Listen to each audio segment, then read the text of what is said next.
Welcome everyone. This is Sharon Decker from the High Springs Chamber in High Springs, and I'm with Legal Remote, and I want to welcome them.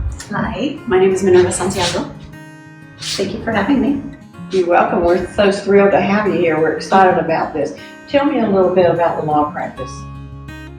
So, Legally Remote is an elder law and estate planning law firm, and what that means is that we provide life and legacy planning, and we also assist with those that need to qualify for Medicaid. We help them with asset protection services. So that's wonderful. That's something that we need in High Springs. How long have y'all been in practice? I've been practicing law for 23 years, but my company, Legally Remote, we actually established when we relocated from South Florida up to the Gainesville area, and that was in December of 2020.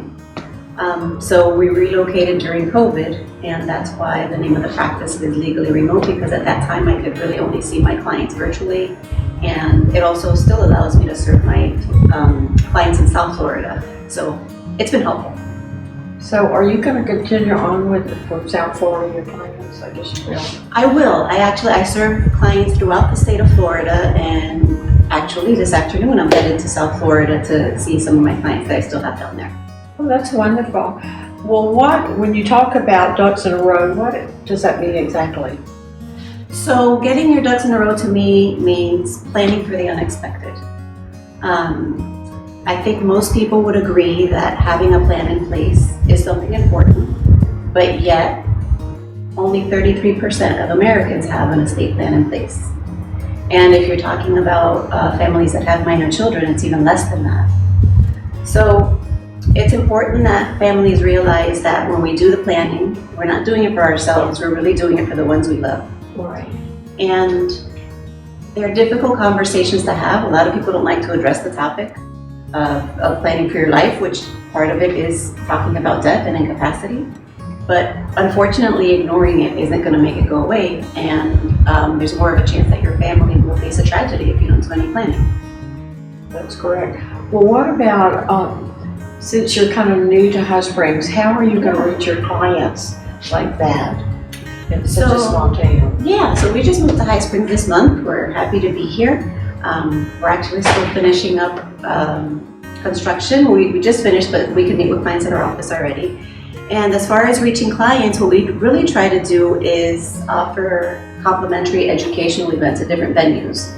That's really the main source of it. That's our priority, educating individuals of the importance of planning.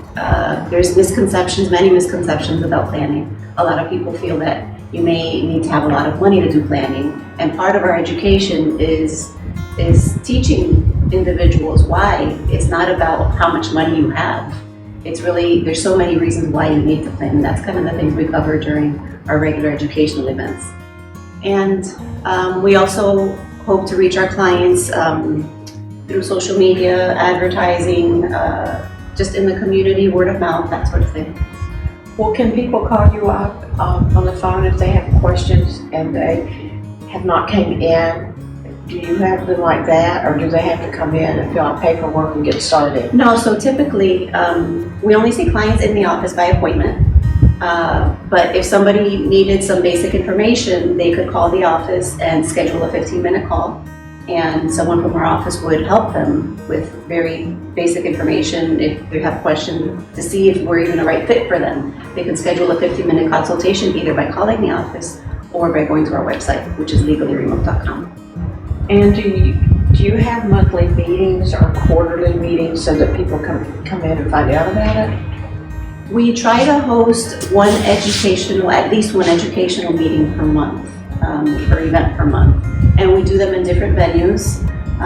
So our next one is scheduled for Tuesday, January 23rd, and that's going to be in Gainesville at Laurel Oak Bed and Breakfast. And you can register by just going to legallyremote.com.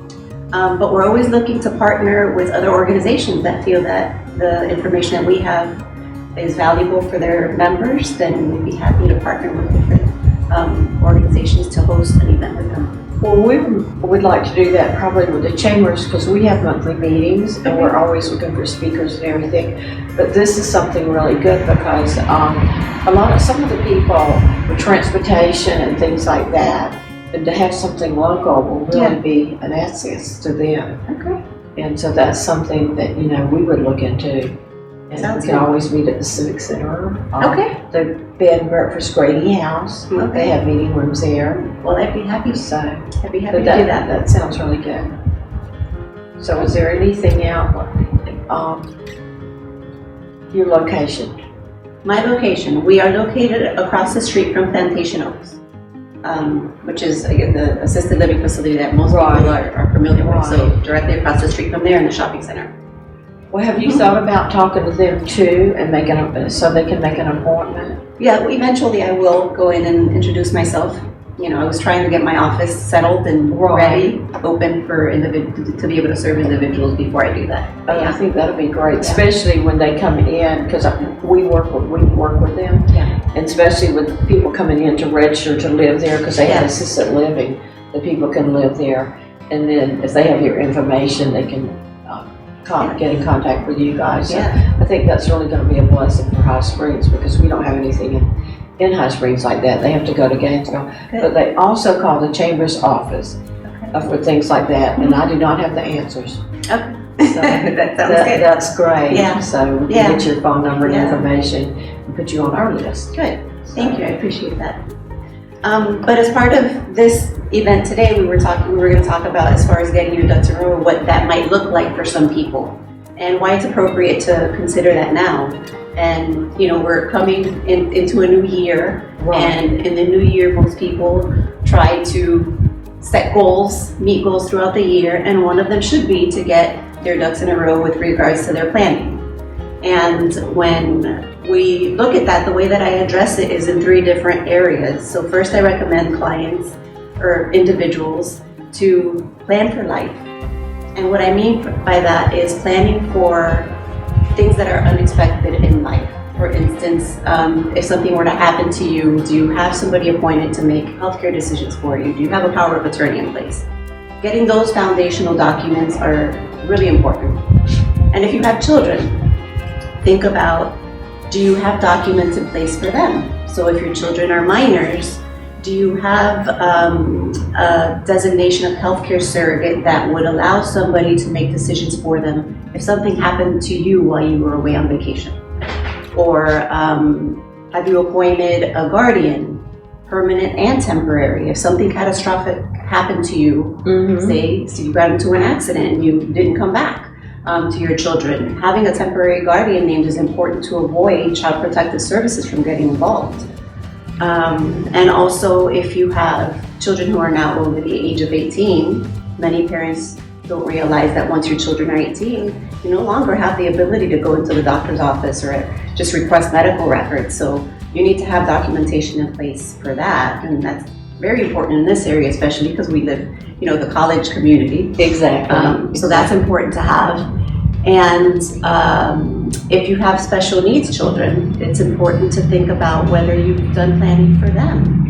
A lot of people don't realize that just over $2,000 disqualifies somebody, can disqualify somebody from their public benefits.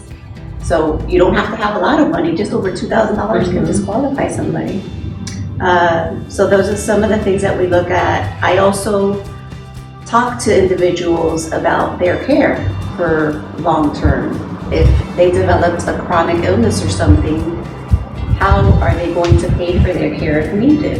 And I know that most of the time we expect our children, our adult children, to take care of that, but that's a large burden to the children, and that impacts family dynamics, and it could impact their employment.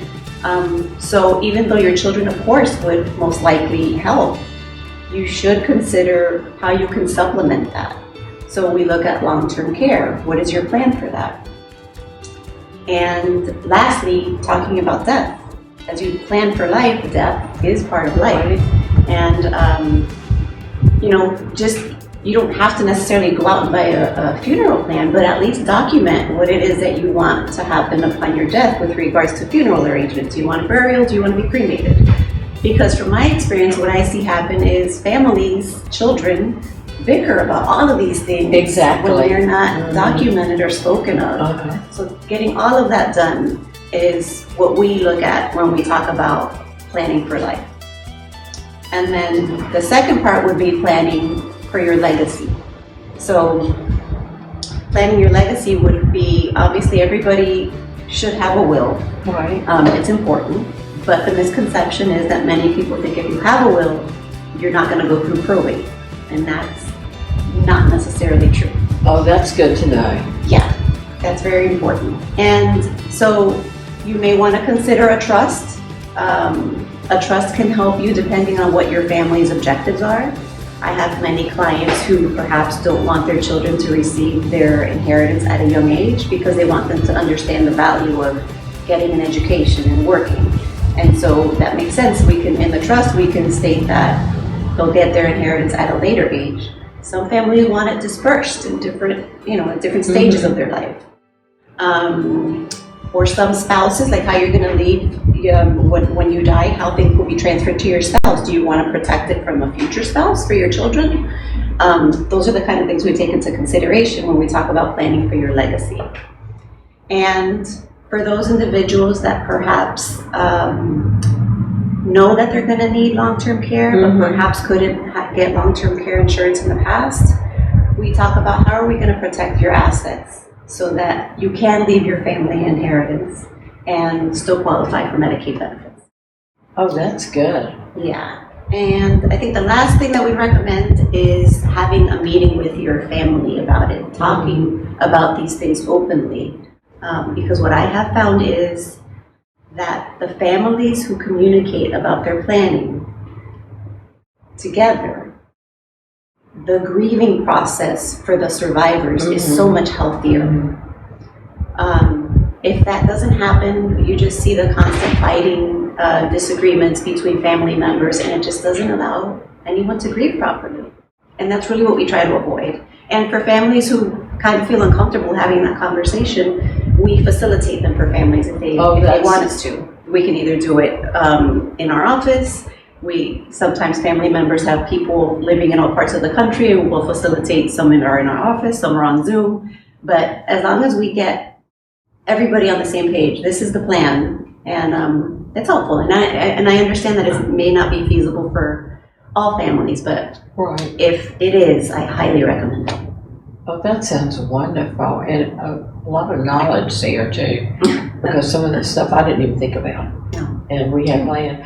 I'm familiar with a friend of mine that's in Plantation Oaks, right across from where y'all are, and she has a long time, and her son lives there. They have a facility where they can live on the property, and she has an apartment there as well. But he's 60 years old now, and he won't ever be able to live on his own. So, in what you're saying, so y'all would help with if they need to find a place or something. Because I know she's got her ducks in a row. But what if people come in, and for instance, if, like you said, an accident or something, and they've left things for this child, but it's an adult, and they can't manage. Do the pay. So would y'all assist in any place like for them to stay, or do y'all have any information like that? So we do the planning part, but we certainly have community partners that help in different areas. Oh, so that's okay. Yeah. So that's, I know she has hers set up, but there's people out there that probably don't. They would know where to go, and from this they could learn what all y'all do and everything. But then y'all could contact them or get them in contact with someone else that could help them with that. Right. Okay. Yep. Absolutely. Well, this has been great. Anything else?